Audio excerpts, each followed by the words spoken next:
Double chocolate, ang tamis ng tingin ko.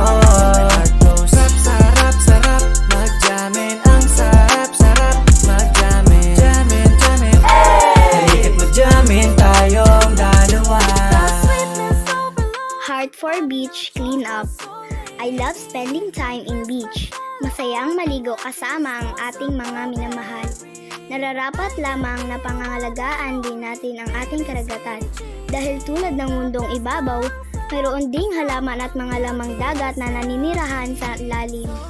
Ngunit sa panahong ito, may mga tao ring walang puso na nagtatapon ng basura o kemikal na siyang nagdudulot ng pagkasira ng karagatan, na siyang ikinasira ng mga corals at pagkamatay mga isda.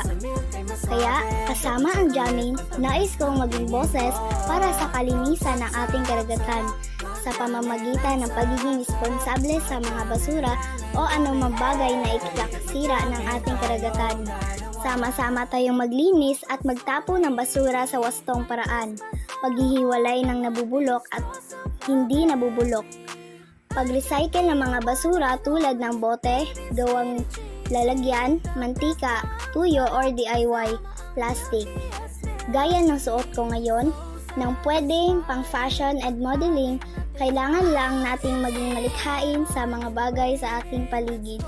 Lagi nating tandaan na laging magbigay ng puso sa paglilinis upang mundo natin ay maging masagana.